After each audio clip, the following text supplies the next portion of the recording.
जय मसीह जी। जय मसीह जी। मैं उम्मीद करता हूँ कि आज आप परमेश्वर के भवन में आके सब बहुत खुश है। शुक्रिया ये शब्द इतना छोटा है पर कितनी बार हम हमारे परमेश्वर के लिए कहे बहुत कम।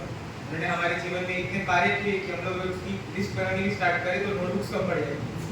सच से नहीं। तो आइए हम लोग आज की स्तुति आराधना की शुरुआत करते हैं। पहले गीत के साथ क्या दे सकता हूँ, क्या ला सकता हूँ, कहता हूँ तुझे बस शुक्रिया।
आइए हम लोग स्तुति आराधना के इस माहौल में बने रहे, परमेश्वर की स्तुति करते रहे, उसके नाम की प्रशंसा करते रहे।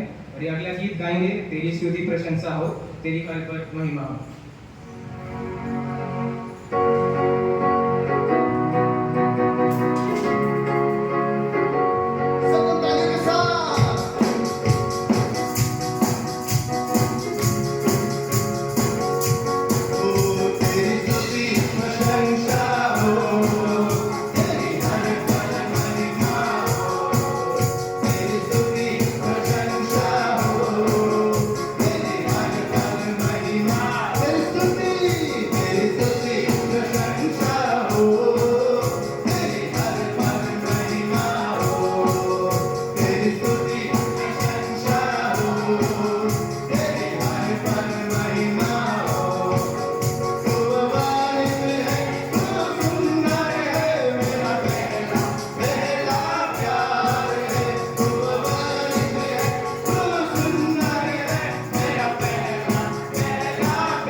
मेरे जीवन में यीशु तेरा नाम जलाल पाता रहे।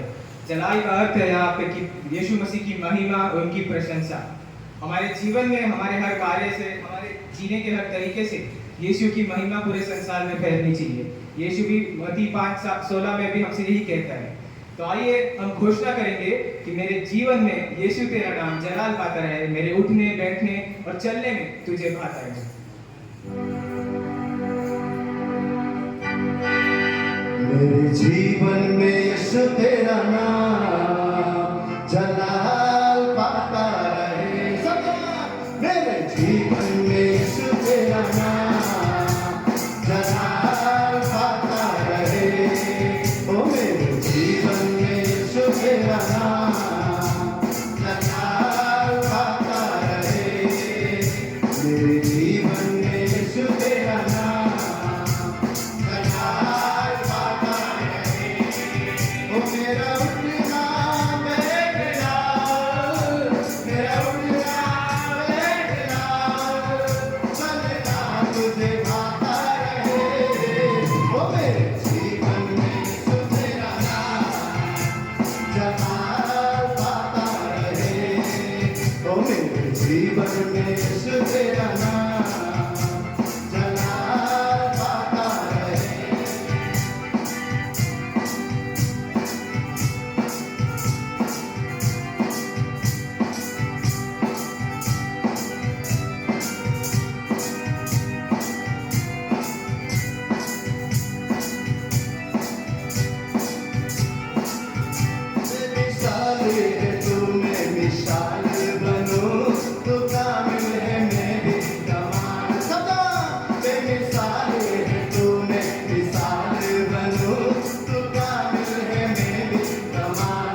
प्रभु मुझ में आता रहे। ओ मेरा उठना बैठना, मेरा उठना बैठना, चलना तुझे भाता रहे। मेरा जीवन में यीशु तेरा नाम जलाल पाता रहे। ओ मेरे जीवन में यीशु तेरा नाम जलाल पाता रहे। ओ मेरे जीवन में यीशु तेरा नाम जलाल पाता रहे। ओ मेरे जीवन में यीशु तेरा नाम जलाल पाता रहे। जलाल पाता रहे। जलाल पाता रहे।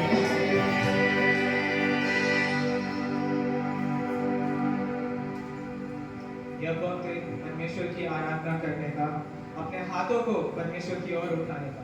वो ऐसा यीशु है जो हमें कभी अकेला नहीं छोड़ता। उसका प्यार एक बिल्कुल अनोखा प्यार है। तो आइए हम अपने भरोसे की, अपने विश्वास की घोषणा करेंगे और परमेश्वर की आराधना करेंगे इन गीतों के साथ।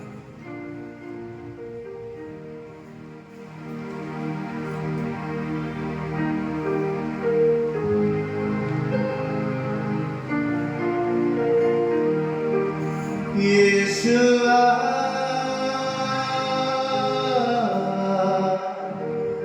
यीशुआ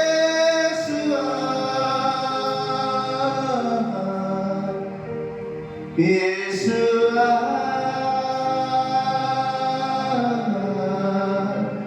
यीशुआ। सब हाथ को उठाकर उस खुदा की हुजूरी अपने जीवन में मांगे। उसे कहे प्रभु तू मुझे स्पर्श कर, तू मुझे छू। इस समय आई हम आत्मा से उसकी वंदना करें। यीशुआ यीशुआ यीशुआ यीशुआ।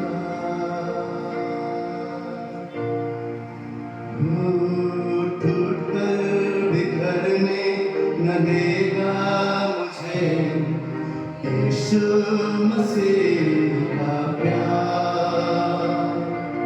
जिसने अकेला न छोड़ा मुझे, ऐसा अनोखा प्यार। सब कहे टूट कर बिखरने न देगा मुझे यीशु मसीह का प्यार। जिसने अकेला न छोड़ा मुझे, ऐसा अनोखा प्यार। की तरह मुझे थामेगा वो, गिरने न देगा मुझे। आंखों के आंसू को पोंछेगा वो, बाहों में लेगा मुझे। माँ की तरह मुझे थामेगा वो, गिरने न देगा मुझे। मेरी आंखों के आंसू को पोंछेगा वो, बाहों में लेगा मुझे। हाथों उठाकर यीशुआ यीशुआ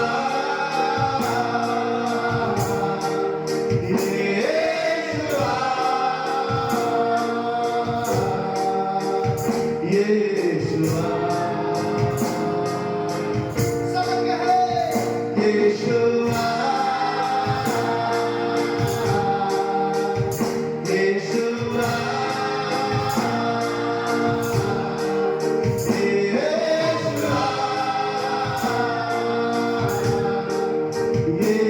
यीशुआ। ओ मेरी निर्बलता में मेरी सामान, यीशु मसीह का प्यार।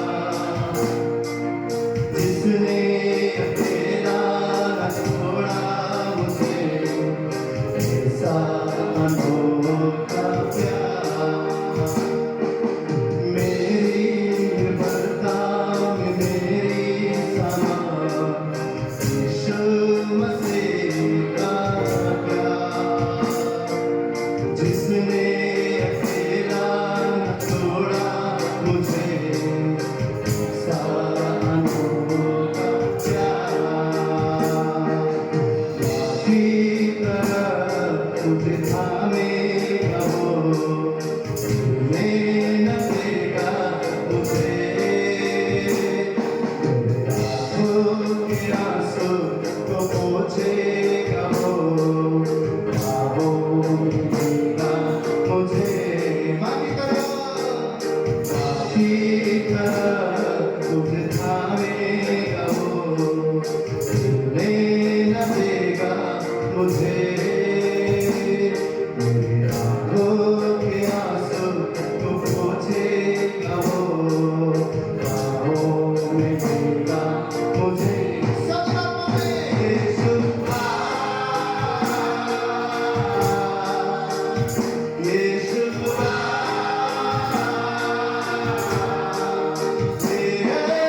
आ,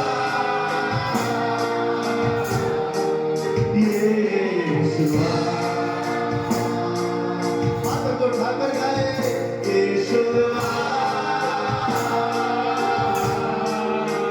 यीशु आ,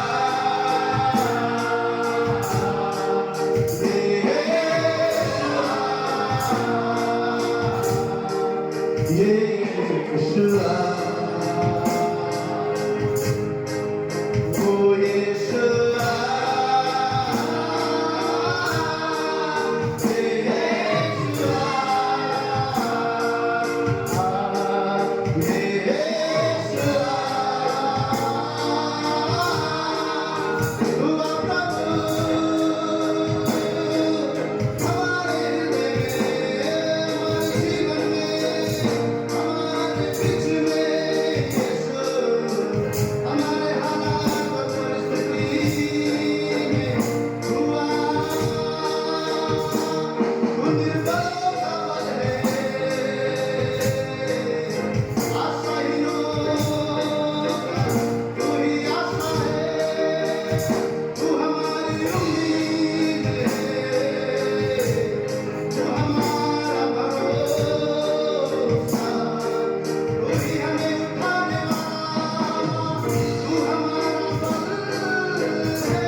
यीशु आ, यीशु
इसलिए हाथ उठाकर तेरे ही महिमा गाते हैं, तुझे ही आदर देते हैं। तू यीशु हमारे जीवन का राजा है।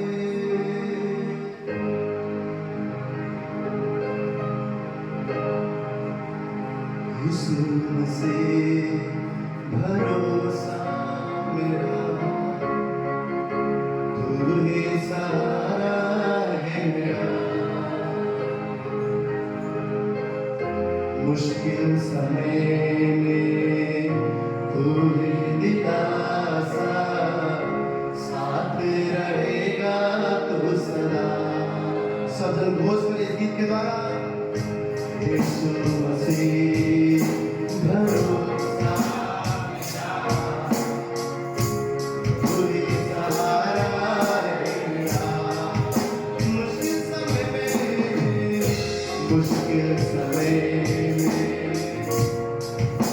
दिलासा, साथ रहेगा तू सदा। करुणा बनाई तेरी सदा रहेगी मुझ पर। तेरे विश्वास योग्यता ले लूंगा मैं उम्र भर। सदा तेरे हाथ उठा आऊंगा। यीशु तेरा नाम रहे ऊंचा। तेरे हाथ उठा आऊंगा। यीशु तेरा नाम रहे ऊंचा। मौत से बचाया तूने, जीवन नया दे दिया। नाम लेकर पुकारा मुझे, महिमा से मुझको भर दिया। ओ करुणा भराई तेरी सदा रहेगी मुझ पर। तेरी विश्वास योग्यता ले लूंगा मैं उम्र भर। मैं हाथ उठाकर गाऊंगा। यीशु तेरा नाम रहे ऊंचा। हाथ को उठाकर गाए। मैं हाथ उठाकर गाऊंगा। यीशु तेरा नाम रहे ऊंचा। आदर और महिमा हो तेरी, तू ही हमारा खुदा। पूरी हो तेरी मर्जी, आए तेरा यहाँ। आदर और महिमा हो तेरी, तू ही हमारा खुदा। पूरी हो तेरी मर्जी, आए तेरा यहाँ। हम हाथ उठाकर गाएंगे। यीशु तेरा नाम रहे ऊंचा। हम हाथ उठाकर गाएंगे। यीशु तेरा नाम रहे ऊंचा। हम हाथ उठाकर गाएंगे। यीशु तेरा नाम रहे ऊंचा। हम हाथ उठाकर गाएंगे। यीशु तेरा नाम रहे ऊंचा। मौत से बचाया तूने, जीवन नया दे दिया। नाम लेकर पुकारा मुझे, महिमा से मुझको भर दिया। करुणा भलाई तेरी सदा रहेगी मुझ पर। अपने जीवन के लिए घोष करे, तेरी विश्वास योग्यता देखूंगा मैं उम्र भर। हम हाथ उठाकर गाएंगे, यीशु तेरा नाम है ऊंचा। हम हाथ उठाकर गाएंगे, यीशु तेरा नाम है ऊंचा। हम हाथ उठाकर गाएंगे, यीशु तेरा नाम है ऊंचा। आप सबकी ऊंची आवाज में हम हाथ उठाकर गाएंगे, यीशु तेरा नाम है ऊंचा। यीशु तेरा नाम है ऊंचा। यीशु तेरा नाम रहे ऊंचा।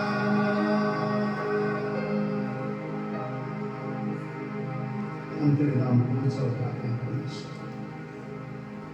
धन्यवाद है इस सुंदर समय के लिए। तेरी अद्भुत उपस्थिति के लिए हम धन्यवाद करते हैं। तेरे छुवन के लिए हम तुझे धन्यवाद करते हैं।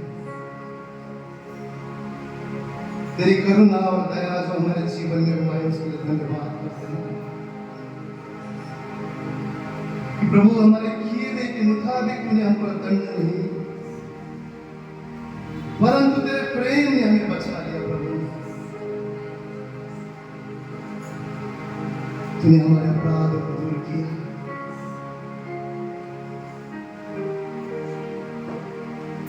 तूने हमें शुद्ध करके पवित्र ठहराया।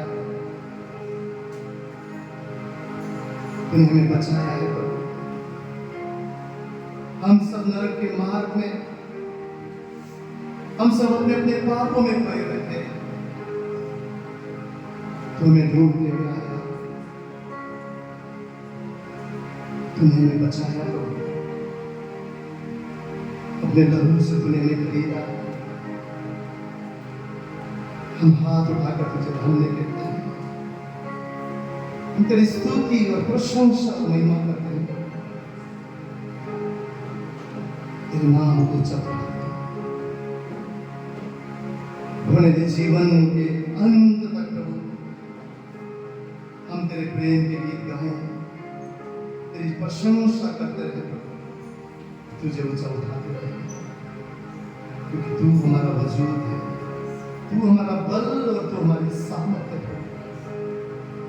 तू हमारी आशा है, तू हमारा दोस्त है, अति सहज से मिलने वाला, तू हमारा सहारा, कभी न छोड़ने वाला, तू हमारा परमेश्वर है। सारा आदर और महिमा तेरे नाम को धन्यवाद करते इस प्रार्थना विनती को हमारा जीवित उद्धार करता प्रभु यीशु मसीह के नाम से मांगते हैं। हर एक जन कहे आमीन।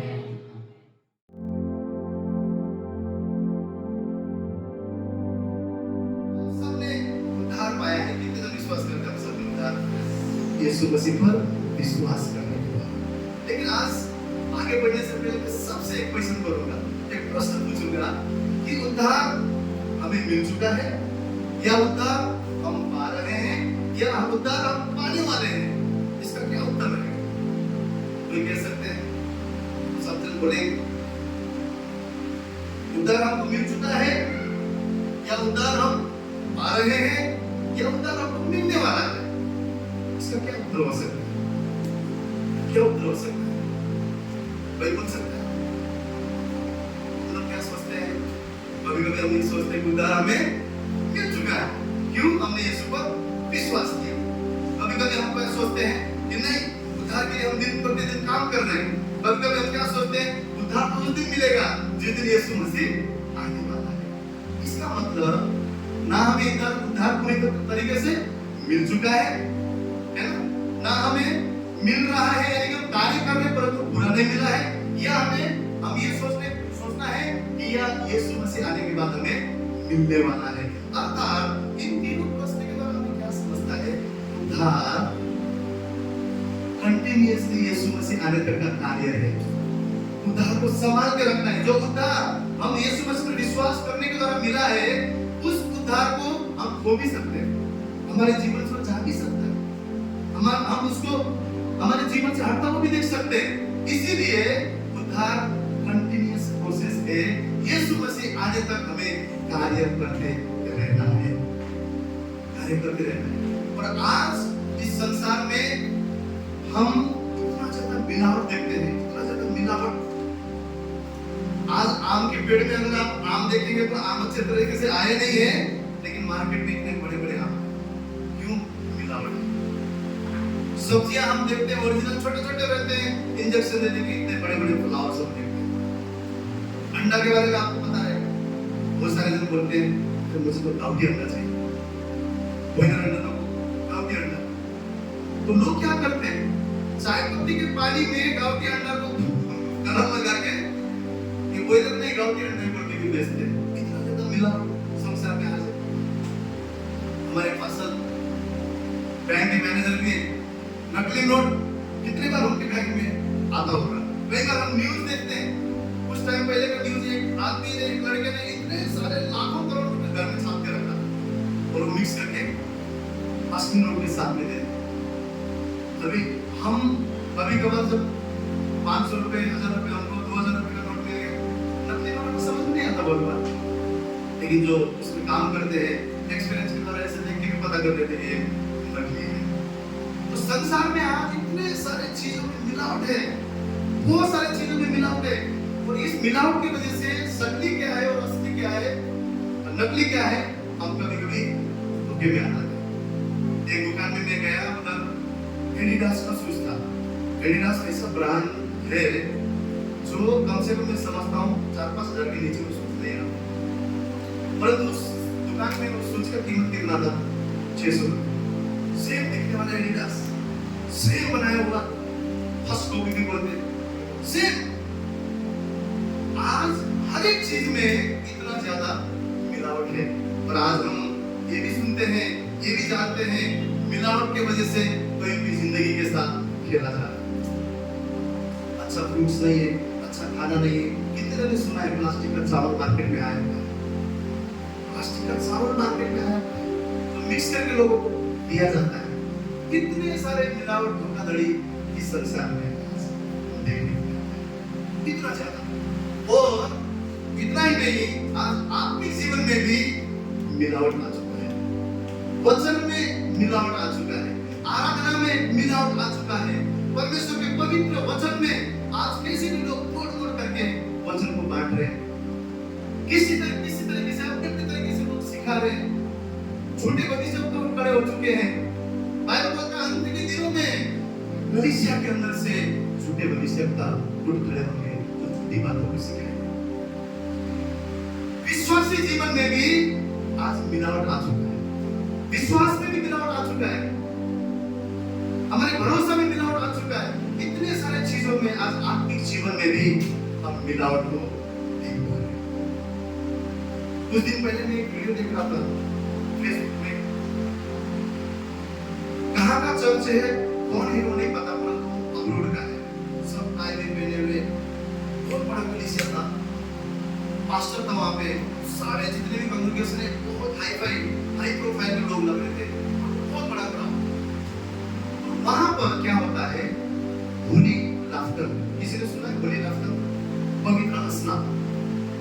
और वो पास्टर वहां पे आके क्या करते हैं, कुछ अन्य भाषा या फिर कुछ बोल के हाथ लगाते हैं और खुद भी जोर जोर से हंसते हैं और सामने वाला इंसान भी पवित्र आत्मा बात में हंस के जोर जोर से हंस के गिरता है और पूरा कलीसिया हंस रहा है, हंस रहा है, हंस रहा है और पास्टर हंसाते जा रहा है और उसका उस जो समाज उसका नाम रखा है होली नाफ्ता। मैं नहीं समझता हूँ कि पवित्र शास्त्र में होली नाफ्ता कहीं पे भी नहीं, कहीं पे भी पूरे बाइबल में होली नाफ्ता के बारे में नहीं लिखा। ऐसा कलीसिया जहां पर लोग देखने के, जो लोगों को देखेंगे आपको ऐसा लगेगा कि इतने पढ़े लिखे, इतने हाई प्रोफाइल लग रहे हैं, लेकिन सदी के बरसी के समान परमेश्वर से उनका मन कहीं दूर है, सत्य से उनका मन कहीं दूर है, भक्ति के वेश उन्होंने पहना है, शक्ति पर विश्वास नहीं। ऐसे ऐसे चीजें आखिरी के दिन में होने वाला है। बाइबल के अंदर होगा, झूठे भविष्यवक्ता आएंगे, गलत चीजें सिखाएंगे। कोई बोलेगा यीशु यहाँ है, कोई बोलेगा यीशु वहाँ है, कोई बोलेगा यीशु में हूँ। बाइबल बोलता है यीशु मसीह का आने का समय स्वयं यीशु मसीह भी नहीं जानता है, केवल पिता जानता है। और परमेश्वर क्या कहता है मूसा की किताब में, अगर आप देखेंगे तो वहाँ क्या बोलता है कि मेरे लोग आज ज्ञान की कमी की वजह से, बुद्धि की कमी की वजह से, वचन की कमी की वजह से मर रहे हैं। बुद्धि क्या है, ज्ञान क्या है? परमेश्वर का वचन, परमेश्वर का वचन। बाइबल बोलता है कि आज शैतान ने इस तरीके से मिलावट डाल दिया है, आज के वर्शिप अब किसी को कंडेम नहीं कर रहे, परंतु आखिरी समय की बातों को बता रहे हैं कि किस प्रकार शैतान भरमा रहा है, लोगों को किस प्रकार विश्वास से भरमा रहा है, किस प्रकार मिलावट आज आत्मिक जीवन में भी आ चुका है, वचन में आ चुका है। वो चीज मैं आपको बताने की कोशिश कर रहा हूं, वो चीजें मैं आपको बताने की कोशिश कर रहा हूं। आज इतना ज्यादा शैतान ने भ्रम डाला हुआ है, इतना ज्यादा भ्रम कोलाहल, आज लोग सच्चाई पर नहीं, आज झूठ पर लोग विश्वास करने लगे, झूठ पर विश्वास करने लगे। आज आपको और मुझे इस प्रकार इस आखिरी के दिनों में वचन में बढ़ना है, इस प्रकार परमेश्वर के सामर्थ में बढ़ना है, इस प्रकार परमेश्वर के लिए हमें खड़ा रहना है कि आखिरी के दिन में जब लोग बोलेंगे यीशु वहां है, वो यीशु वहां है, यीशु मसीह के वचन के मुताबिक आप में स्थिर रहता है। आपको पता है आखिरी के दिन में ये जो जीवन का पुस्तक है इसको भी हटा दिया जाएगा, इस संसार में बाइबल भी नहीं मिलेगा, परंतु आपको कौन जीवित रखेगा? जो ये वचन आप अभी से हृदय में बसा के रखें, अभी से आप अपनी तैयारी कर रहे हैं, नहीं ये वचन मैं खाऊंगा पीऊंगा। इस कलीसिया में हर दिन मैं बोलता हूँ, जब भी सभा होता है एक ही चीज पहला बोला जाता है, वचन को अपने हृदय में बसने दो, वचन को अपने हृदय में बसने दो, वचन ही हमारे जीवन को बदल देगा और कोई भी बात हमारे जीवन को नहीं बदल सकती। बाइबल बोलता है बाहर चल जाएंगे, सब कुछ विनाश हो जाएगा, सब कुछ मिट जाएगा, परंतु परमेश्वर का जो वचन है वो सदा अटल रहेगा और उस पर जो स्थिर है, उस पर जो चलते हैं, उस वचन के मुताबिक जो जीते हैं, वो लोग भी स्थिर होंगे, बाकी सब कुछ मिटा दिया जाएगा। कई बार हम लोग वचन को इतना महत्व नहीं देते हैं। आज की आराधना को आप देखेंगे, आज जो गाने बनते हैं, वीडियोस बनते हैं, इतना ज्यादा चमक चमक ये वो, मैं उनके खिलाफ नहीं बोल रहा हूँ, पर मैं आपको बात बोल रहा हूँ कि आत्मा का कार्य कहाँ है, आत्मा का कार्य कहाँ है। ऐसा चीज होता है जो उस गीत के लिरिक्स से पहले हमको कहीं अलग डाइवर्ट कर देता है। क्यों? मिलावट आ चुका है, मिलावट आ चुका है, मिलावट आ चुका है। जिस प्रकार इस संसार की चीज मिलावट के खाकर हमारे शरीर के लिए हानिकारक है, कितने बीमारी आ सकता है, कितने प्रकार के रोग आ सकते हैं, आज डॉक्टर कहता है, उसी प्रकार हमारे आत्मा में मिलावट, उस चीज को ना जानते हुए उस मिलावट का अगर हम जीते हैं, हमारा जीवन नाश की तरफ से। बहुत बार विश्वासी क्या सोचता है, बपतिस्मा के आड़ में वो सोचता है कि स्वर्ग जाना, बपतिस्मा हो गया, मेरे पास टिकट है, टिकट है, हमारे पास रेल का टिकट होता है, कंफर्म हो जाता है तो हम इतना शांति से बैठ जाते हैं, ये तारीख को मुझे जाना है, मेरा सीट बुकिंग है, कंफर्म है। लेकिन स्वर्ग का टिकट ऐसा नहीं, स्वर्ग के टिकट के लिए हमें हर दिन काम करने की जरूरत है। हम लोग वचन में से भी देखेंगे कि किस प्रकार बाइबल बोलता है उन झूठे भविष्यवक्ता उस मिलावट के बारे में। अगर हम मत्ती के 24 को पढ़ते हैं 24 में क्या लिखा हुआ है? क्योंकि झूठे मसीहा और झूठे भविष्यवक्ता उठ खड़े होंगे और बड़े चिन्ह और अद्भुत काम दिखाएंगे, यदि हो सके तो चुने हुए को भी भरमा दे। क्या लिखा है? हो सके तो चुने हुए को भी भरमा दे। ऐसा मिलावट, ऐसा झूठ, ऐसा फरेब, इस प्रकार मसीह लोग जो चुने हुए हैं उनको भी भरमाने के लिए इस प्रकार के भविष्यवक्ता उठ खड़े होंगे। कौन हमें बचा सकता है? परमेश्वर का वचन, परमेश्वर का वचन, परमेश्वर का आत्मा, परमेश्वर की हुजूरी, परमेश्वर का सामर्थ, पवित्र आत्मा अकेला आप मुझे बचा सकता है। यहाँ पे क्या लिखा है कि जो भरमाने वाले लोग हैं, जो झूठे भविष्यवक्ता हैं, झूठे मसीहा, मैं मसीह हूं बोल के भी ऐसे लोग भी खड़े होंगे जो मैं मसीह हूं बोलेगा। ऐसे ऐसे लोग खड़े होंगे, अद्भुत काम भी दिखाएंगे, चमत्कार भी दिखाएंगे, बड़े बड़े सामर्थ के काम भी दिखाएंगे, पर वहां पर ऐसा लिखा हुआ है यहाँ तक कि भरमाए हुए लोगों को भी, चुने हुए लोगों को भी वो भरमा देंगे। आपको मुझे सतर्क रहने की जरूरत है। आपको मुझे अपने उद्धार को बचा के रखने की जरूरत है। पहला यूहन्ना 4:1 क्या बोलता है? पहला यूहन्ना 4:1 में लिखा हुआ है, प्रियो, हर एक आत्मा के प्रति न करो, परंतु आत्माओं को परखो कि वे परमेश्वर की ओर से है कि नहीं, क्योंकि बहुत से झूठे भविष्यवक्ता जगत में निकल खड़े हुए हैं।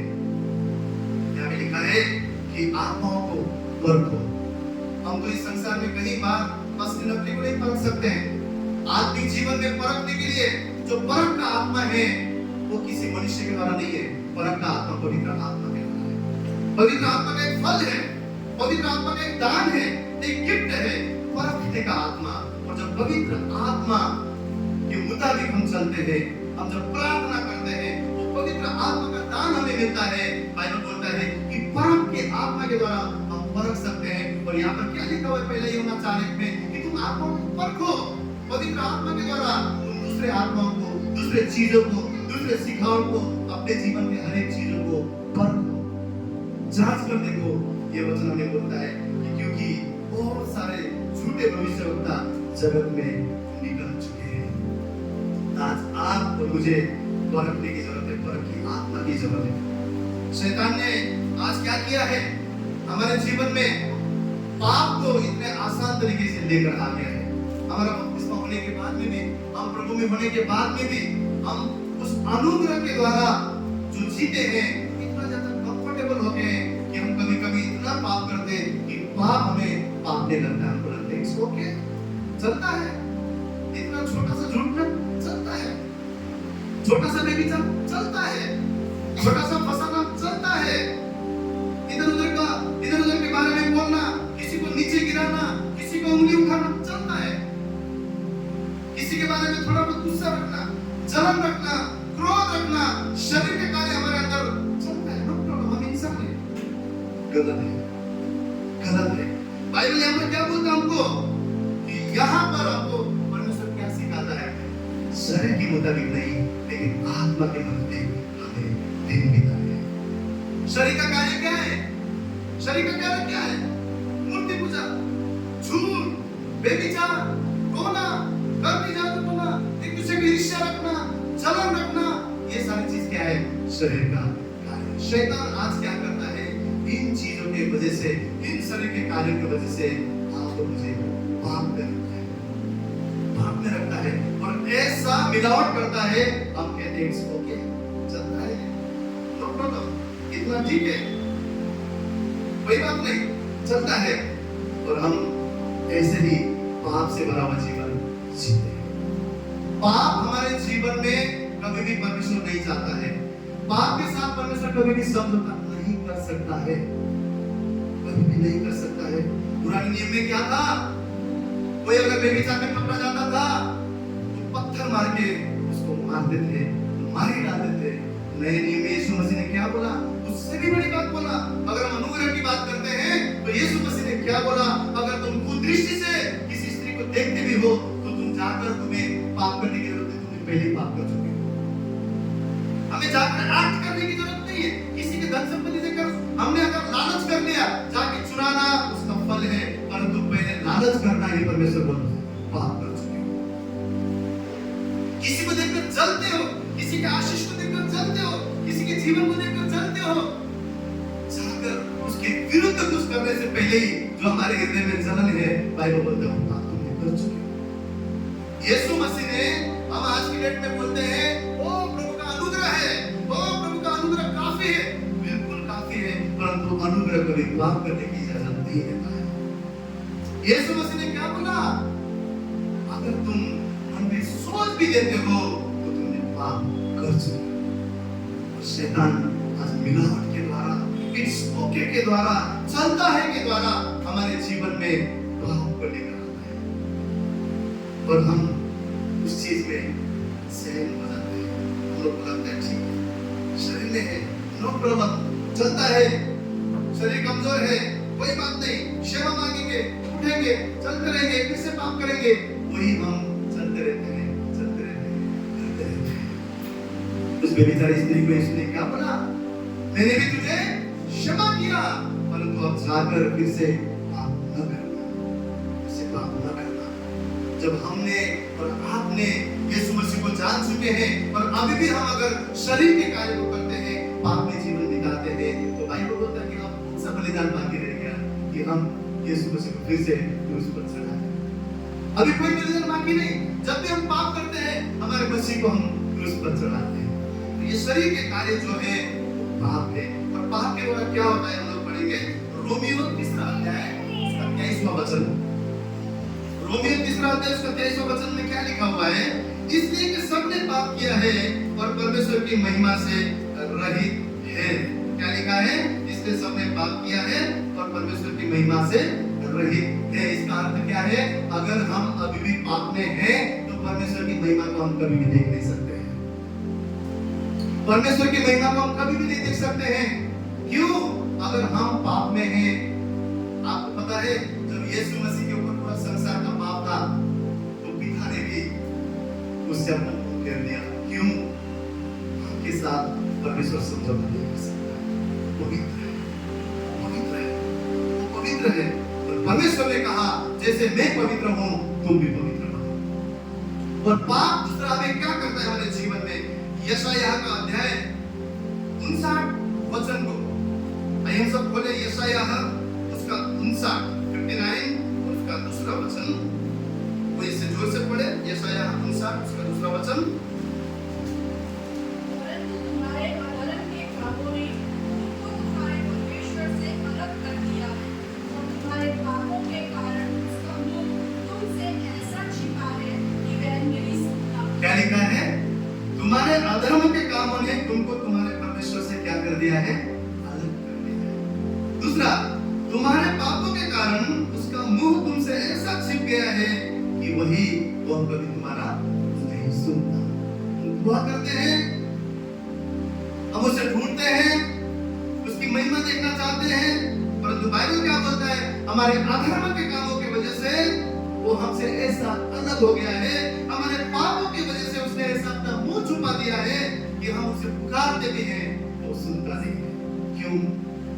आपके साथ परमेश्वर समझौता नहीं कर सकता, समझौता नहीं कर सकता। मिलावट के साथ परमेश्वर समझौता नहीं कर सकता। जब पत्थर से मारा जाता था, आज यीशु बोलता है उससे पहले ही गलत सोच पाप में बोलता है। इतना ज्यादा पवित्रता, इतना ज्यादा शुद्धता परमेश्वर आप और मेरे जीवन में चाहता है। एक हम लोग घटना को देखेंगे, वचन को देखेंगे, सगीरा निकालेंगे। यूहन्ना रचित सुसमाचार को उसका 3 अध्याय को हर एक जन विनती करको निकाले। यूहन्ना 3 अध्याय उसमें लिखा है निकोदेमुस के बारे में। फरीसियों में निकोदेमुस नाम का एक मनुष्य था जो यहूदियों का सरदार था। उसने रात को यीशु के पास आकर उससे कहा, हे रब्बी, हम जानते हैं कि तू परमेश्वर की ओर से गुरु होकर आया है, क्योंकि कोई इन चिन्हों को जो तू दिखाता है, यदि परमेश्वर उसके साथ न हो तो नहीं दिखा सकता। यीशु ने उत्तर दिया, मैं तुझसे सच सच कहता हूँ, यदि कोई नए सिरे से न जन्मे तो परमेश्वर का राज्य देख नहीं सकता। परमेश्वर के राज्य देख नहीं सकता। निकोदेमुस ने उसे कहा, मनुष्य जब बूढ़ा हो गया तो कैसे जन्म ले सकता है? क्या वो अपनी माता के गर्भ में दूसरी बार प्रवेश करके जन्म ले सकता है? यीशु ने उत्तर दिया, मैं तुमसे सच-सच कहता हूँ, जब तक कोई मनुष्य जल और आत्मा से न जन्मे वो परमेश्वर के राज्य में प्रवेश नहीं कर सकता। क्योंकि जो शरीर से जन्मा है वो शरीर है, और जो आत्मा से जन्मा है वो आत्मा है। अचंभा न कर कि मैं तुझसे क्या कहता हूँ, तुझे नए सिरे से जन्म लेना आवश्यक है। निकोदेमुस कौन था? इस्राएलियों का गुरु था। इस्राएलियों का गुरु था, उसको सब कुछ पता था, सब कुछ पता था, क्योंकि गुरु था वो इस्राएली लोगों का। और यीशु मसीह को क्या बोलता है कि तू इतना बड़ा सामर्थ का कार्य करता है, सब कुछ करता है। यीशु मसीह के बारे में वो बोलता है। और यीशु मसीह ने उसकी दिल की बात को जानकर परमेश्वर यीशु मसीह उससे क्या कहते हैं कि मैं तुझसे सच-सच कहता हूँ, यदि कोई नए सिरे से न जन्मा था, तू अगर नए सिरे से न जन्मेगा तो परमेश्वर के राज्य को नहीं देखेगा, परमेश्वर के राज्य में प्रवेश नहीं करेगा। और आगे के वचन में हम लोग क्या देखते हैं? परमेश्वर के राज्य में प्रवेश किस प्रकार होता है? एक होता है जल का बपतिस्मा, दूसरा होता है आत्मा का बपतिस्मा। पहला क्या होता है? सब जन कहेंगे जल का बपतिस्मा। दूसरा क्या है? हम सब ने बपतिस्मा लिया है यहाँ पे पानी में डूबकर। जल का बपतिस्मा क्या है? कि हम पानी में जाकर डूबते हैं। बैप्टिज्म जो वर्ड है उसका अर्थ क्या है? डूबना। और जब हम पानी में जाकर डूबते हैं तो क्या बताते हैं इस बात से कि यीशु मसीह जिस प्रकार मरा और तीसरा दिन जी उठा, हम भी अपने पुराने जीवन के लिए पानी में डूबा, हम मर चुके हैं। अब जब पानी से बाहर आते हैं यीशु मसीह के समान हम नए जीवन, नया सृष्टि जीवन कर बाहर आते हैं। मैं समझता हूँ बैप्टिज्म एक करारनामा है यीशु मसीह के पीछे चलने का। हम लोग नोटरी पे लिख के देते हैं, जैसे ये जगह नोटरी पे लिख के मिला है, इतने साल, इतने महीने, इतना ये, इतना वो। वैसे ही मुझे ऐसा लगता है बपतिस्मा परमेश्वर के साथ में करारनामा करना। प्रभु अब शरीर के कार्य के लिए मैं मर गया हूँ, मैं तेरे साथ, तेरे पीछे अपने क्रूस को उठाकर तुझे फॉलो करना, करारनामा। सो पानी में डूबकर बपतिस्मा हम सब ने किया हुआ है, हमें याद भी, हमें डेट भी याद है, हमें तारीख भी याद है, हमें सर्टिफिकेट भी मिला है। बपतिस्मा हम सबका होता है। और आत्मा का बपतिस्मा बाइबल बोलता है पानी के साथ-साथ आत्मा का बपतिस्मा के बारे में लिखा हुआ है।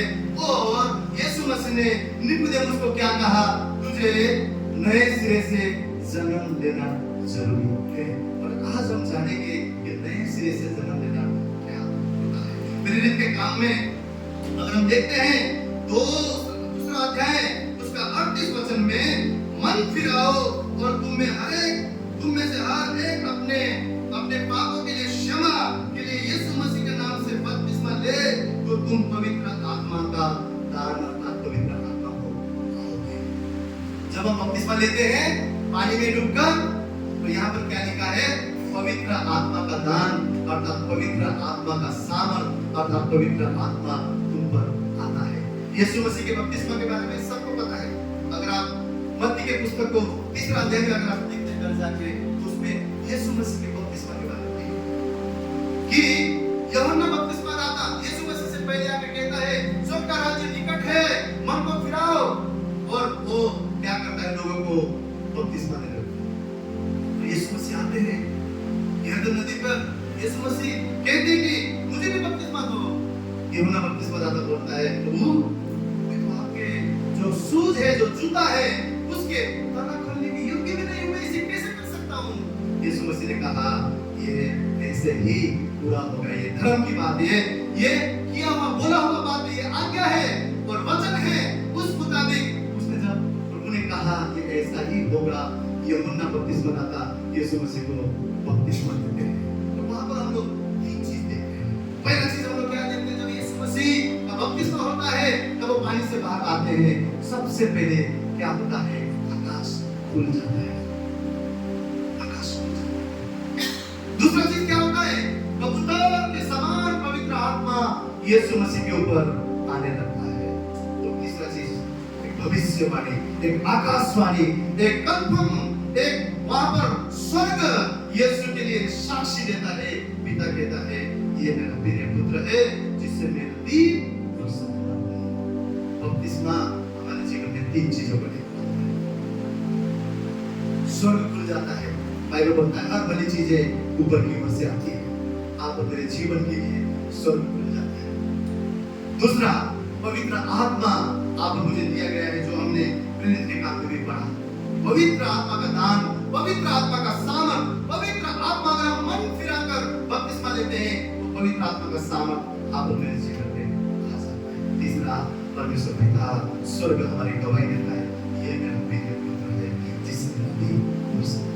परंतु यहाँ पर हम लोग क्या सीखने की कोशिश कर रहे हैं? पवित्र आत्मा हमने पाया है, पानी में डूबकर हमारा बपतिस्मा हुआ है, परंतु आज हम जानेंगे कि इस मिलावट आत्मिक जीवन में किस प्रकार हमको भरमाया जाता है, किस प्रकार हम लोग भ्रम में आ जाते हैं कि बपतिस्मा बहुत सारे लोग सोचते हैं बपतिस्मा मैंने लिया है और मैं स्वर्ग जाने के लिए तैयार हूँ।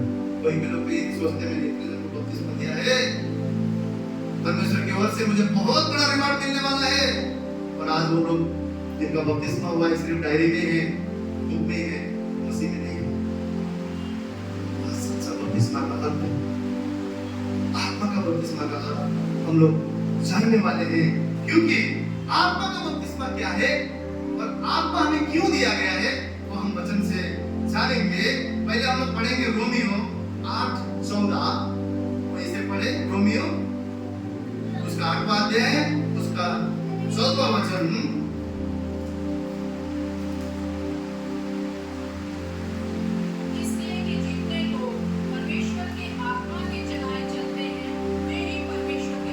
क्या लिखा है? सब जन बोलेंगे, जितने लोग परमेश्वर के आत्मा के चलाए चलते हैं वे ही परमेश्वर के पुत्र हैं। परमेश्वर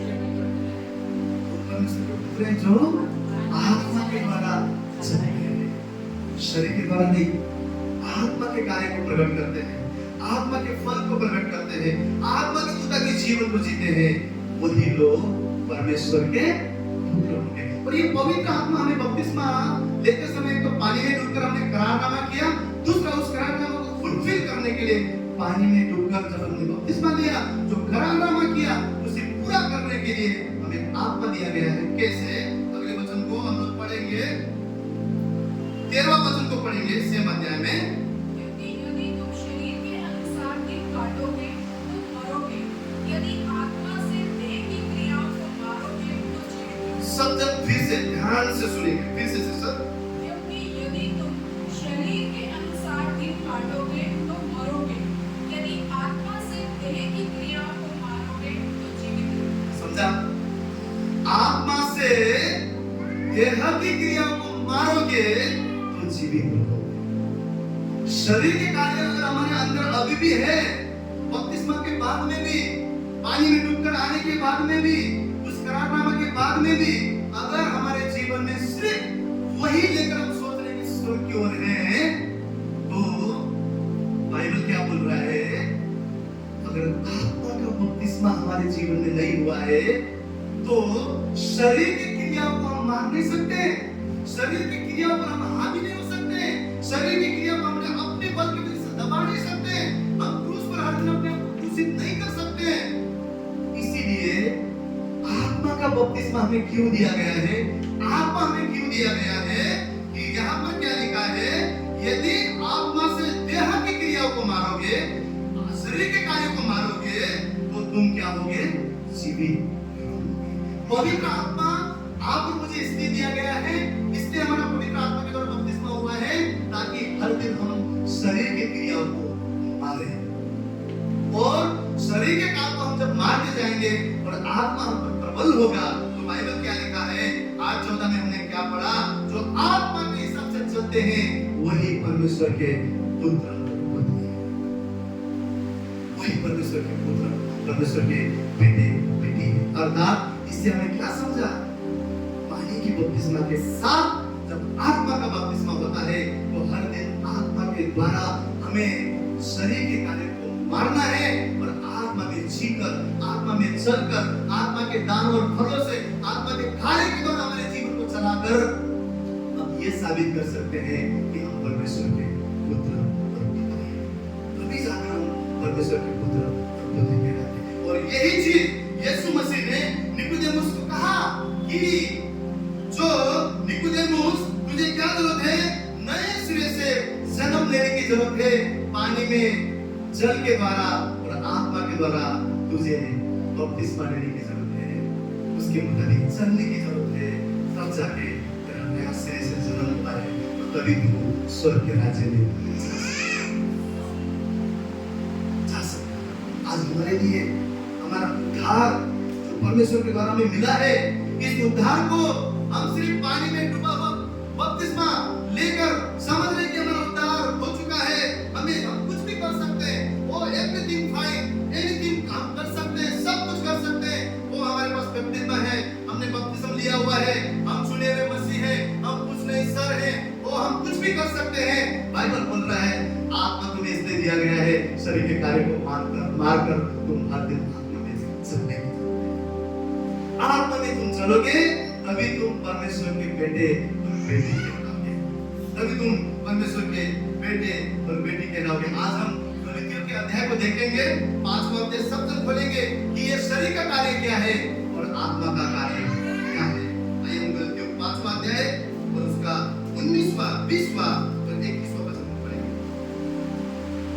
शरीर के काम तो प्रकट है, अर्थात व्यभिचार, गंदे काम, तुच्छपन, मूर्ति पूजा, टोना, बैर, झगड़ा, ईर्ष्या, क्रोध, विरोध, फूट, वितर्क, कलह, मतवालापन, लीला क्रीड़ा और इनके जैसे और काम हैं।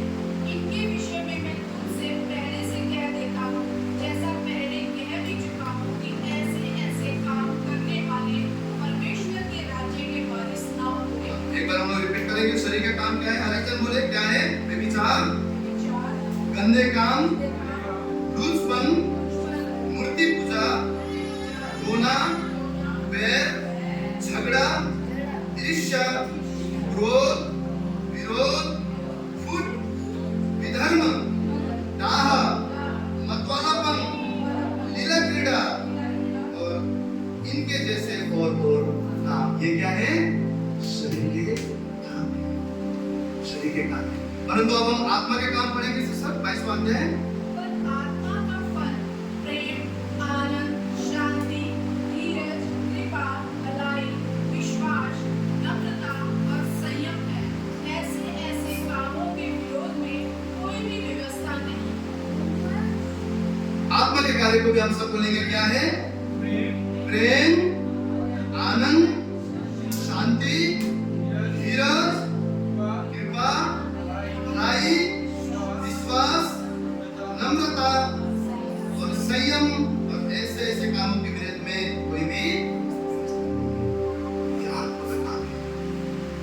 पानी में डूबकर जो हमने बपतिस्मा लिया है, आत्मा के द्वारा जो हमने बपतिस्मा लिया है, आज हमें अपने जीवन को जांचने की जरूरत है कि आत्मा का फल बाकी हमारे जीवन में है या शरीर के हिसाब से हम दिन बिता रहे हैं।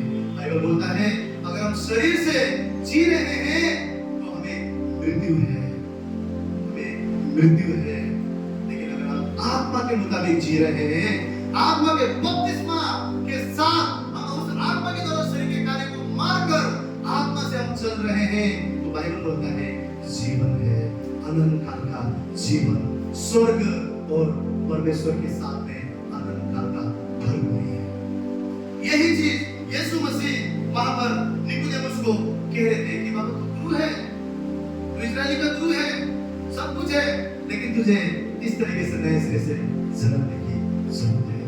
आज इतने सारे चीजों में शैतान ने मिलावट नहीं करा है, इट्स ओके, चलता है। कितने सारे चीजों में आज हम समझौता करते हैं, कितने सारे बातों में आज हम इट्स ओके बोलते हैं। आज परमेश्वर हमसे कहना चाहता है शरीर के कार्य को क्रूस पर चढ़ाने की जरूरत है। हर दिन हमें अपने शरीर को क्रूस पर चढ़ाकर अपना जीवन को बलिदान करके हमें परमेश्वर के सामने सौंपने की जरूरत है। शरीर के कार्य को मारने की जरूरत है और आत्मा के द्वारा अगर हम दिन बिताते हैं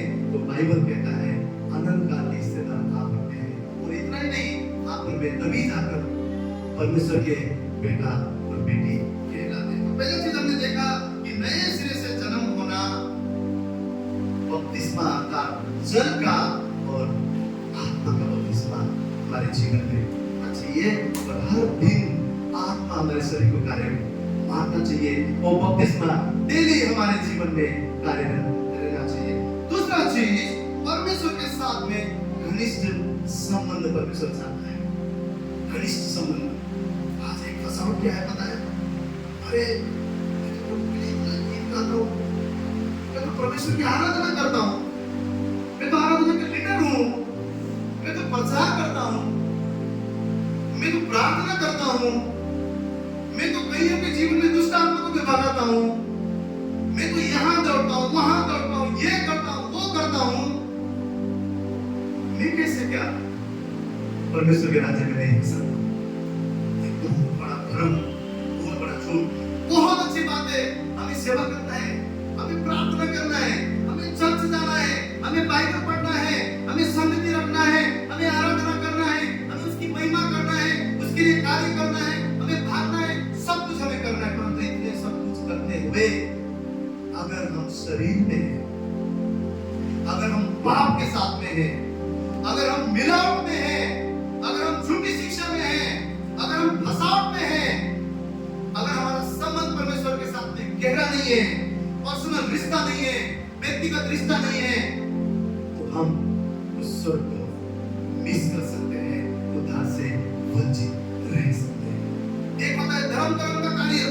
धर्म कर्म का काम क्या है? कलीसिया जाना। बाहर से दिख रहा है, संडे को, वेडनेसडे को, फ्राइडे को, हर जगह पे अलग अलग मीटिंग पे बाइबल लेके हालेलुया प्रेज द लॉर्ड बोल के हर जगह पे पहुंच रहे, सेवा भी कर रहे, प्रार्थना भी कर रहे, दुष्ट आत्मा को भी भगा रहे, सब कुछ कर रहे हैं, सब कुछ कर रहे हैं, सब कुछ कर रहे हैं। परंतु जो हमारा ये सारा चीज बहुत अच्छा है, लेकिन अगर हमारा जीवन आत्मा के द्वारा नहीं चलता है, आत्मा के फलों से नहीं भरा हुआ है, अगर हम शरीर के कार्य में अभी भी हमारे जीवन को बिता रहे हैं और ये सारा चीज भी कर रहे हैं, तो बाइबल क्या बोलता है? हम लोग एक वचन को पढ़ेंगे, मत्ती लिखित सुसमाचार को एक जन बोलेगा, उसका 7वां वचन, 7वां अध्याय, मत्ती उसका 7वां अध्याय, उसका 21, 22 और 23 वचन को कोई पढ़े।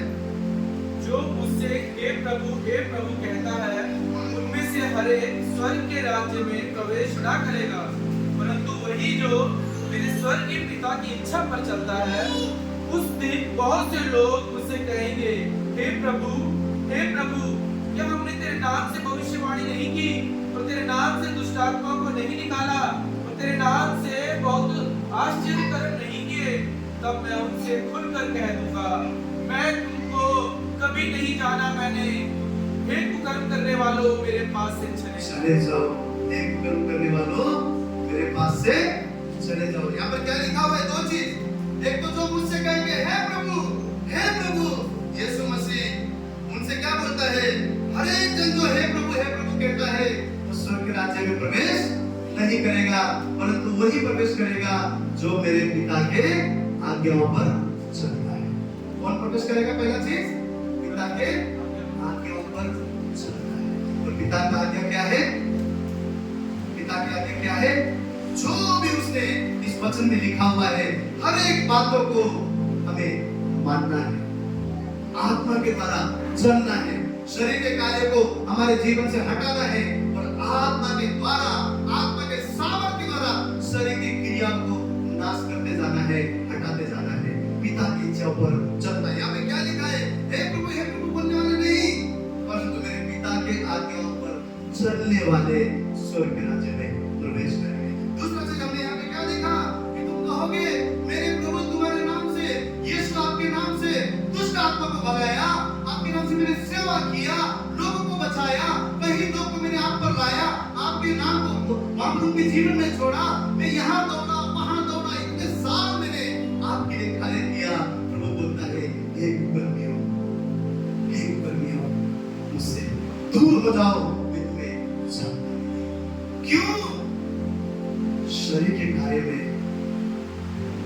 शरीर के काम आज भी अगर हमारे जीवन में हावी होता है, अगर हम आत्मा में नहीं चलते हैं, बाइबल सीधा सीधा बोलता है हम परमेश्वर के संतान नहीं है, परमेश्वर के संतान नहीं है। तो परमेश्वर के संतान हम आत्मा के द्वारा हो सकते हैं। हम परमेश्वर के संतान परमेश्वर के साथ में घनिष्ठ संबंध रख के हो सकते हैं। परमेश्वर के संतान उससे प्रेम करने से हो सकते हैं। उसके आज्ञाओं को मानकर आत्मा के द्वारा चलकर ही हम परमेश्वर के संतान हो सकते हैं। बाइबल बोलता है अगर हमने पूरा दुनिया को जीत लिया, लेकिन अगर हमने अपनी आत्मा को खो दिया, बाइबल कहता है हमने कुछ भी प्राप्त नहीं किया, कुछ भी प्राप्त नहीं किया। कई बार हम बहुत भागदौड़ी करते हैं, कई बार हम सब कुछ करते हैं, कई बार हम इतनी सेवा करते हैं, हमें लगता है कि ये चीज हमें स्वर्ग लेकर जाएगा। यीशु कहता है मैं तुम्हें जानता भी नहीं हूं, जानता भी नहीं। कौन स्वर्ग जाएगा?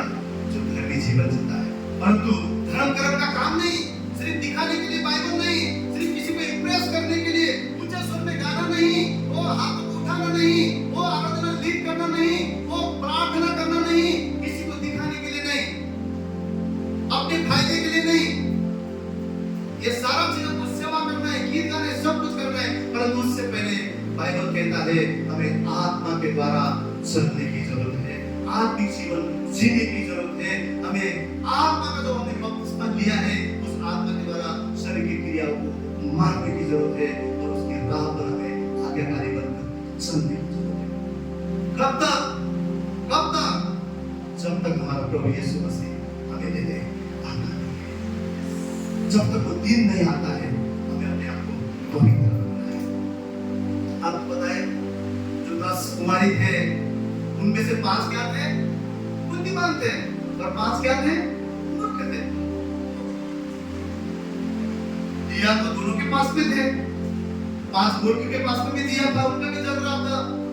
बुद्धिमान के पास में भी 5 दिया था, उनका भी जल रहा था। लेकिन परमेश्वर का आत्मा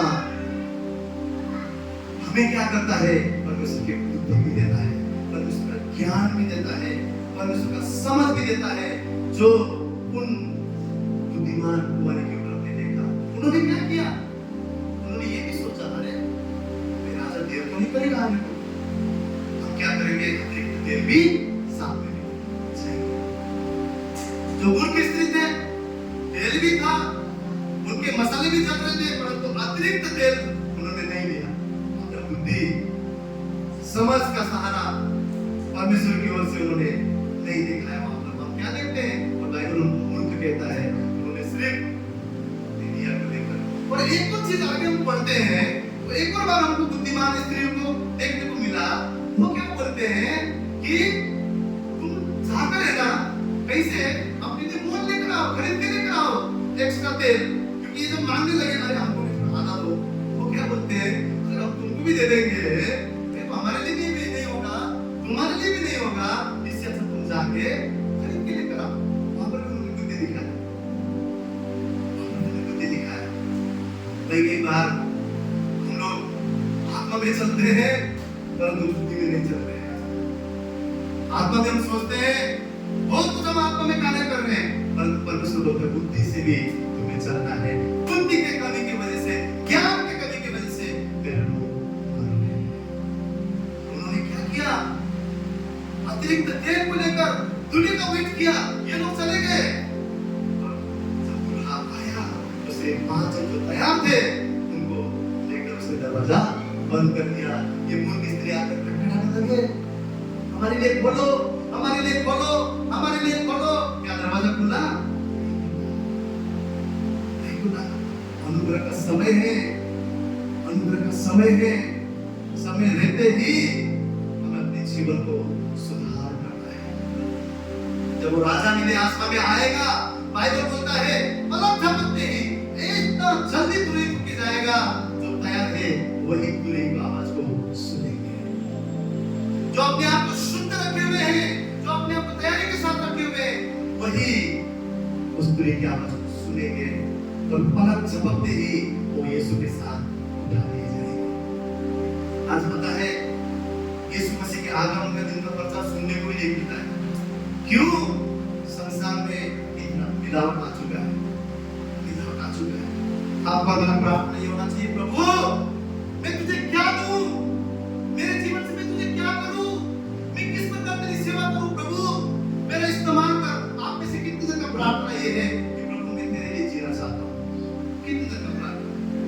हम जब प्रार्थना करते तो यही बोलते, प्रभु मुझे ये चाहिए, प्रभु मुझे वो चाहिए, प्रभु मुझे ये चाहिए, प्रभु मुझे ये भी चाहिए, प्रभु मुझे ये भी चाहिए। हम इससे भी व्यस्त हैं, हम आशीषों के लिए व्यस्त हैं, हम संगाई के लिए व्यस्त हैं, वो हम इतने मांगने में व्यस्त हैं, हर एक चीज हम प्रभु से बोलते हैं ये चाहिए, वो चाहिए, ये चाहिए। प्रभु समय है हम प्रभु को बोले, प्रभु मैं तेरे लिए क्या कर सकता हूँ, मैं तेरे लिए क्या कर सकता हूँ। सुसमाचार बांटना केवल पास्टर का काम नहीं, सुसमाचार बांटना केवल लीडर्स का काम नहीं है। सुसमाचार बांटना, लोगों के जीवन को बचाना हर एक मसीह का काम है। यीशु मसीह ने कहा, जाओ संसार के अंत तक मेरे नाम से उन्हें सिखाओ, मेरी बातों को सिखाओ, पिता पुत्र पवित्र आत्मा के नाम से उनको बपतिस्मा दो, मेरे चेले उन्हें ठहराओ। क्या सिर्फ पास्टर को बोला? क्या सिर्फ लीडर्स को बोला? क्या सिर्फ संगीतकारों को बोला? आप और मुझसे, हर एक विश्वासी से परमेश्वर ने कहा, जाकर मेरे सुसमाचार को बांटो। आज हम कितने जन परमेश्वर के राज्य के लिए काम करते हैं? आपके आजू बाजू में कितने आपके पड़ोसी हैं? आपके कार्यस्थल में कितने आपके दोस्त हैं? आपके रिश्तेदार में कितने जन का अभी भी उद्धार नहीं हुआ है? आज भी वो नरक के राह पर है। आपने कभी घुटने लगा उनके लिए प्रार्थना किया? मैं अपनी बढ़ाई नहीं कर रहा हूँ, मेरा भाई, मेरा परिवार जब विश्वासी था, सबसे पहले जब मैं प्रभु में आया, मेरे से छोटा वाला, एक साल छोटा वाला भाई गोवा में बाहर में काम करता था, विश्वास नहीं करता था। मैं यहाँ पर रात 2 बजे तक घुटना लगाकर मेरे परिवार और मेरे भाई के लिए दुआ करता था, प्रभु इनके आत्मा को बचा, इनके आत्मा को बचा। मेरे पिताजी को बचा, इतने बड़े बीमारी से वो झूल रहे हैं, लेकिन उनका शरीर भले कमजोर पड़ जाए, परंतु उनका आत्मा बचना चाहिए। प्रभु मैं रोकर प्रार्थना करता था, प्रभु के सामने घंटों में होता था। मेरे बहन लोग के लिए मैं रोकर प्रार्थना करता था, प्रभु इनको बचा। जब मैं बोलता हूँ समझते नहीं, प्रभु तू बचा। परमेश्वर ने उनके जीवन में कार्य किया। वही भाई जो गोवा में दारू बेचता था, सब कुछ करता था, प्रभु ने विश्वास किया। नेपाल में 8 फेल इंसान साल में 2 बार, 1 बार स्वीडन जाता है। वहां पर नेपाल में कहीं छोटे-छोटे जो अनाथ बच्चों लोग को, 35-40 बच्चे लोग को वो परमेश्वर के वचन और विश्वास को सिखाता है, परमेश्वर में पढ़ाते हैं, जितने हो सके मदद करते हैं। क्यों? क्योंकि परमेश्वर ने इस घटने को, इस हर्षों को देखा। आपका प्रार्थना कभी भी मत सोचिए प्रार्थना करने से क्या होगा, वो तो बदल नहीं रहे। आपका प्रार्थना की चाबी है। आपका प्रार्थना सब कुछ कर सकता है, आपका विनती सब कुछ कर सकता है। क्या आपने अपने परिवार के लिए कभी प्रार्थना किया? क्या अपने भाइयों के लिए प्रार्थना किया? क्या आपने कलीसिया के जो कमजोर सदस्य, अविश्वासी सदस्य, जो कभी आए कभी नहीं आए, उन लोग के लिए आपने प्रार्थना किया? कभी आपने इस भवन के कार्य के लिए सोचा, ये भवन कैसे चल रहा है, किस प्रकार चल रहा है, कितने लोग आ रहे हैं, कितने लोग जा रहे हैं, नए लोग आ रहे हैं, अब कहाँ हैं? कभी आपने उन लोगों के लिए दुआ किया? अपने रिश्तेदारों के लिए दुआ किया? परमेश्वर ने हमें अनंत काल का जीवन दिया है। यीशु मसीह छोड़ कर जाओ। संसार के छोड़ कर बोलेंगे आप, हम कैसे जाए ब्रदर? जो फील्ड में आप काम कर रहे हो, आपका संसार है, वहां से शुरू कीजिए। जहां पे आप काम करते हैं, जहां पे आप टीचर हो, जहां पे आप सिखाते हो, स्कूल हो, आपके सोसाइटी हो, आपके सोसाइटी में कितने जन यीशु मसीह के बारे में जाना? सोचने की जरूरत है। हम मानने में इतना व्यस्त हैं, मानने में इतना व्यस्त हैं, पाने के लिए इतनी इच्छा रखते हैं, लेकिन हम कभी प्रभु से नहीं कहते, प्रभु मैं तेरे लिए किस प्रकार इस्तेमाल हो सकता हूँ? प्रभु मुझे बुद्धि दे, प्रभु मुझे समझ दे, प्रभु मुझे ऐसा मन दे कि दूसरे अविश्वासियों को देखकर वो मैं देख सकूं कि वो नरक जा रहे हैं, मैं तेरे नाम के उद्धार को बांट सकूं। कितने जन आत्माओं के लिए रोते हैं, प्रार्थना करते हैं। आज परमेश्वर आप मुझे वरन दे रहा है कि हमारा हृदय दूसरों को देखकर तरस खाए। दूसरों को देखकर हम परमेश्वर यीशु मसीह की जैसे तरस रखे, हम न्याय ना करें, किसी को नीचे ना दिखाए, वो पाप में है, वो फंसा हुआ है, वो ये तो ऐसा ही है, हम किसी का जज ना करें, परंतु हम एक दूसरे को, बाइबल बोलता है प्रेम कईयों पापों को ढांपता है। मसीह का प्रेम अगर आप और मेरे अंदर है, हम किसी को उठाने वाले बने, एक दूसरे को सहारा देने वाले बने। हम उन बुद्धिमान स्त्री के समान पहले अपने आप को अतिरिक्त अभिषेक को लेकर यीशु मसीह के आने की तैयारी करें। साथों साथ परमेश्वर ने दिया हुआ कार्य जो हर एक विश्वासी के लिए उसका हम कई बार हम खुश हो जाते हैं, मेरा मेरा घराना, मेरा मेरा परिवार संभल गया है, बच गया है, आशीषित है। लेकिन प्रभु ने इतने के लिए नहीं बुलाया, परमेश्वर ने इतने के लिए नहीं बुलाया। परमेश्वर का बहुत बड़ा योजना आप और मेरे जीवन में है। इसलिए मन रखने की जरूरत है, प्रभु से कहने की जरूरत है, प्रभु मैं तेरे लिए इस्तेमाल करना चाहता हूँ। मैं जानता हूँ मैं जब तेरे राज्य में खोलूंगा, मैं तुझे खोजूंगा, मेरा गहरा संबंध जब तेरे साथ होगा, सब कुछ मेरे पीछे अपने आप हो जाएगा। मैं तेरे राज्य को खोलूंगा। यीशु मसीह ने दो चीजें आज हमें सिखाया है। पहला चीज जल का और आत्मा का बपतिस्मा के द्वारा हमने इसे नए सिरे से हमने जन्म लिया है और उस आत्मा के मुताबिक हमें चलना है। दूसरा चीज हमें परमेश्वर के साथ धर्म के काम के द्वारा नहीं, परंतु गहरा संबंध रखे, गहरा रिश्ता रखे, अतिरिक्त तेल को लेकर, अतिरिक्त अभिषेक को लेकर, अतिरिक्त प्रार्थना को लेकर, अतिरिक्त उसके कार्य को लेकर, उसकी हुजूरी को लेकर हमें आगे बढ़ना है और यीशु मसीह के आने तक हमारा उसके साथ रिश्ता को घनिष्ठ करना है। आपको पता है बाइबल बोलता है स्वर्ग का राज्य बड़ा सकरा है, चौड़ा नहीं है, बड़ा सकरा है।